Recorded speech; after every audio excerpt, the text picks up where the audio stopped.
humans, bees, earthlings, whoever you are, wherever you are, whatever you're doing, and whoever you're lucky enough to be doing it too. I'm Bushka on Blitz, and I'm back with another 3.8 equipment loadout, this time for medium tanks. God, there's a lot of videos. Look at that, the field test. Very exciting stuff. Can't wait to get the IS-2SH. Blah, blah, blah, blah. As always, it's a patron-sponsored post. Patrons are awesome people. And I'd love to finish doing the Patreon stream event that's being sponsored by the patrons. Patron. If Telstra could finally get around to fixing my internet, which has been escalated again. I don't know, I'm at tech level, support level 3 or something. If we get to level 4, I think I get a badge and I learn the secret handshake. But hopefully my interwebs will be back rolling very, very shortly. We did heavies already. We're now going to do mediums. Now, this is interesting because mediums are actually probably a more diverse class of heavies than heavies are. I know heavies get silly tanks like the KV2, which isn't really a heavy in there, and other tanks like the Carnarvon, which certainly isn't like a get up close and personal beat 'em up heavy in the Tiger 1. But wow, the differences between mediums, even on tanks that seem to play the same, is quite remarkable. And I'm going to show you a couple of my loadouts for like the Leo, the FE4202, the 54 Mod 1, the T20, because they're very different tanks, right? And I'm going to talk about which ones are the best, why you'd get them, and what order you'd get them in. Let's start with the Leopard 1. So from the bottom line, I'd be going gun rammer, then protection to modules, and then optics. Gun rammer is a lay down misère. You've got to get that every time. There are not many mediums where I would recommend the calibrated shells. The FV4202 is one of them.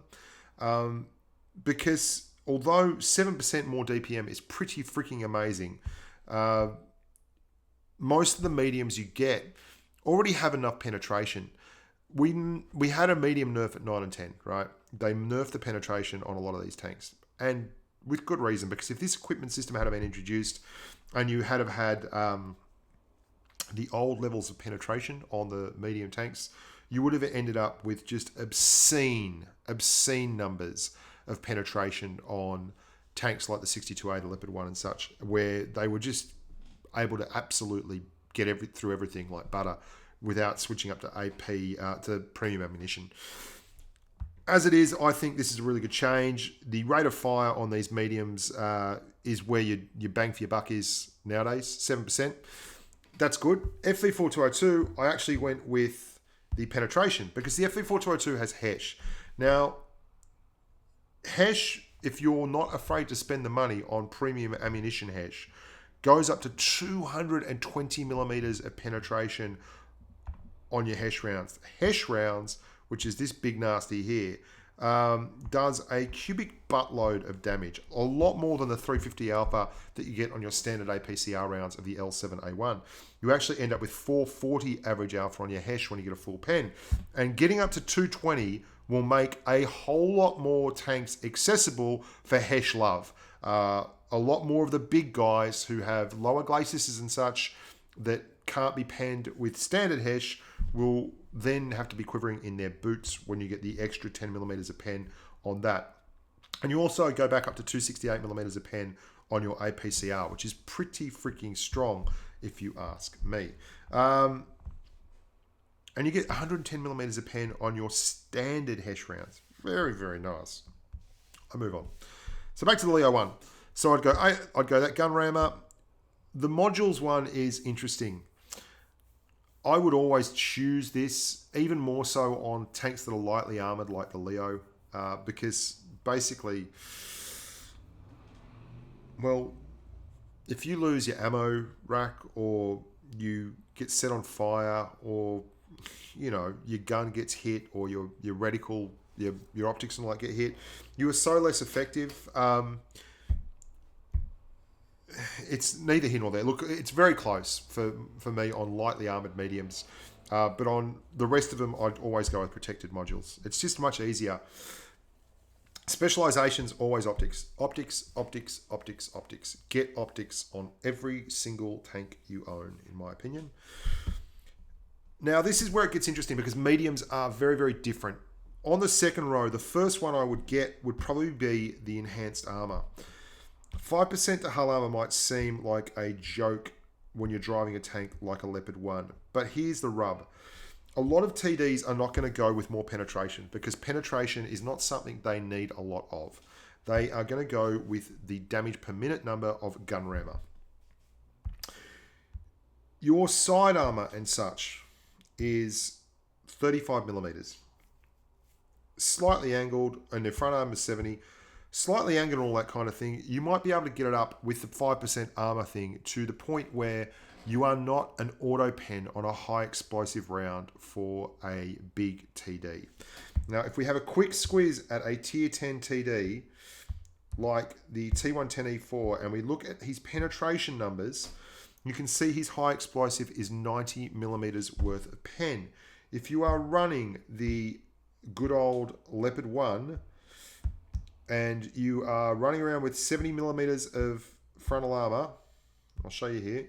So your frontal armor is 70 millimeters. If you're running around with that 70 millimeters and you add 5% more to it, that might not seem like it's worth anything at all. And it's probably not. It's really probably not. But I'll tell you right now, it's insurance. 95 more hit points is not going to make a zack of difference when you get hit for 960 by the HE round of a T110E4. 5% more armor might give you just enough armor that the splash damage gets sucked up by a module next door and doesn't reach around and wreck you and doesn't go all the way through for a direct pen when you're angled up. It's a narrow margin of victory, guys. But you've got just enough armor on some of these tanks to make it worthwhile. On others, you simply don't have enough armor to make it worthwhile. For instance, the light tank, the SP1C, it's got like 15 millimeters of armor. Honest to God, it's not going to do anything. You're always going to go your hit point pool there. And I know if you don't have armor, the idea would be, well, you just maximize your hit points. But 5% hit points is only going to take an extra 95 damage to take. And it's not much. It's not much. 100 hit points is not huge. But an extra 5% of armor could literally save you 1,000 hit points worth of damage, or if not 1,000, like 400 or 500. It could be the difference between a 900 damage roll from a big HE gun and a 400 damage roll from a big HE gun, or even a 600. And that's right off the bat. I'll have that every day of the week, the chance to not take max rolls from a freaking 150 millimeter high explosive weapon. There you go. So that's probably a little bit counterintuitive for some of them. On others like the FE4202, the T62A, it's just always going to be much better to go the hull armor, and it's very much self-explanatory there. And it's also why some of the turrets were nerfed on the Object 140, etc. Because if you had those really strong turrets on medium tanks, and then you put this on, well, these tanks like the T54 Mod 1 did not get the turret armor nerf, and they are going to get absolutely massive benefits from that 5% to hull armor. So you can see right away that mediums across the board are a very, very diverse bunch of tanks. It's literally just such a different kind of play style associated with many of them too. The T20's a gun that has a tank that has good gun depression and very, very average armor. And like the Leopard 1, it's often susceptible to KV2s and SU-152s hitting it for full rolls of high explosive. And that 5% could absolutely be the difference between getting wrecked and not getting wrecked. You can see your armor is 63 millimeters front, 50 sides, 38 rear. And a lot of people, even with 120 millimeter guns, will shoot high explosive at a T20. Having a tank that could possibly mitigate that from a full roll to a half roll or something like that, well, that's a really good thing. So you should be using your armor pretty much across the board on all your tanks. The HE pool one, from my opinion, they need to buff that to like 10% to maybe 12% to make it worthwhile for people to take. So, where am I? Using the Leopard 1 as the test case here. Again, another, like the heavy was, for me, the heavies were so much more stock in the equipment configuration. The mediums are so much not that way. I've jumped ahead of myself. Supercharged for me is probably the must-have here. There are very, very few mediums that are going to get benefit from the enhanced gun lane drive. It's just not really the style of play. So Supercharge is just excellent. It gives you great shell velocity, which means less lead time, which means more accuracy, just like a You don't have to lead as much, means you don't have to take the guesswork out of it. And yeah, get supercharged across the board. Improved control. This is where it gets interesting. There are certain mediums like the Centurion 7-1, for instance, or the Centurion 1, which almost feel like they're speed limited, where you get to 40 kilometers an hour and that's it. It won't go a step further, even though the engine is going and running away with it. The Leopard 1's not one of those. It has outstanding engine power and gets up there very, very quickly.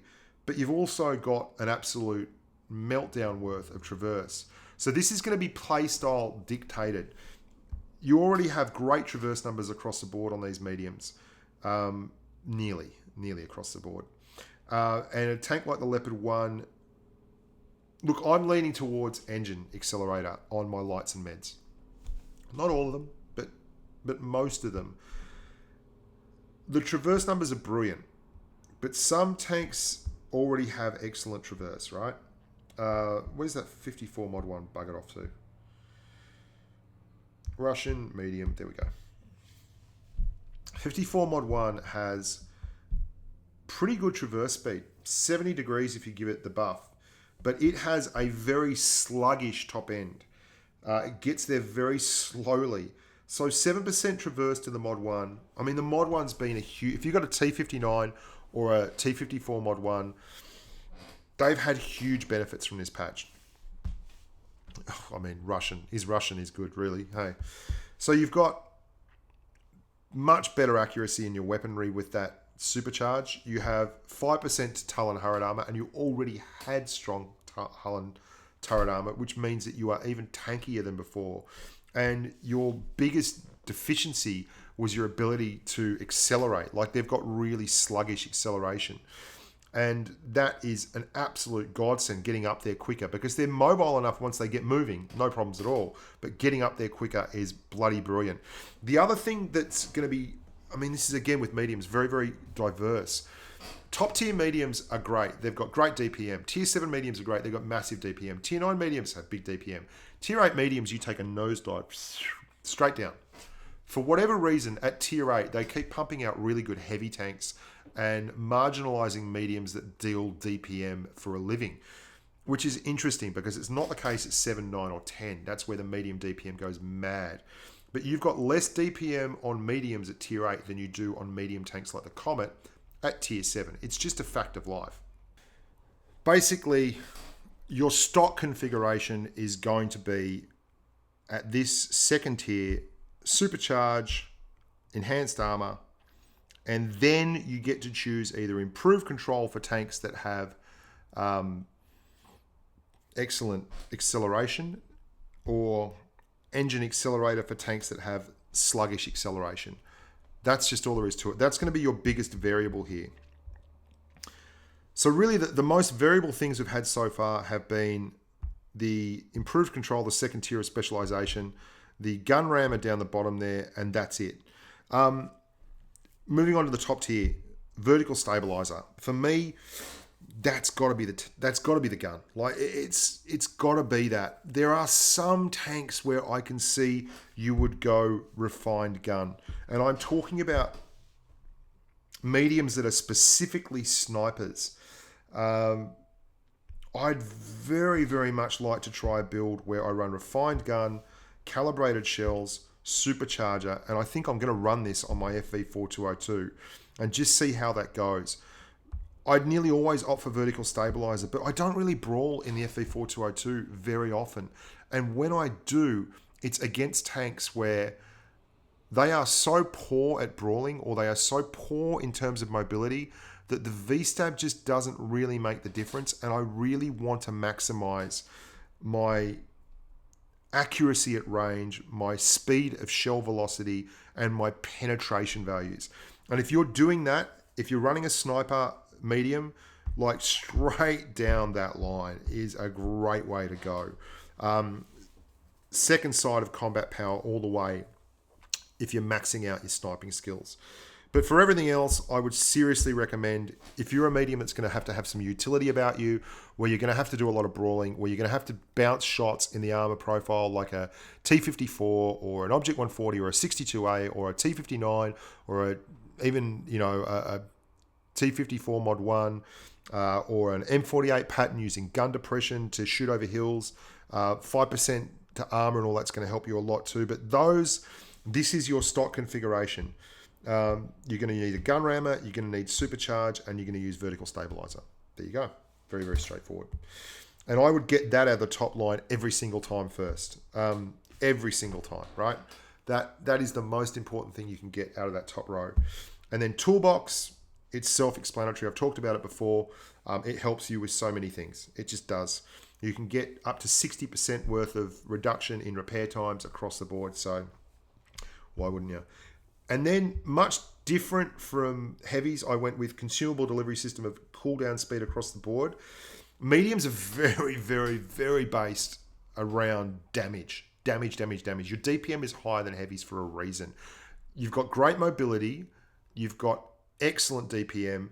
And when you drop the hammer, you want to be able to drop it for as long as possible. And this whole build is based towards basically brawling and moving around and taking shots in the mid-range. And when that happens, you want to have as much adrenaline as possible. You want to be on target, pumping damage for as long as humanly possible. So there you go. That's pretty straightforward. That's mediums for you. There are so many variations on this theme, but it's surprising to me. You could do the numbers and find out who you're most likely to face and have a look at the armor profiles and figure out whether it's worth getting the armor instead of the hit points. But look, until they buff the hit points in the middle, I wouldn't touch it. Look after your families, guys, and stay safe on the battlefield. Oh, and look out, the light one's coming up as well. And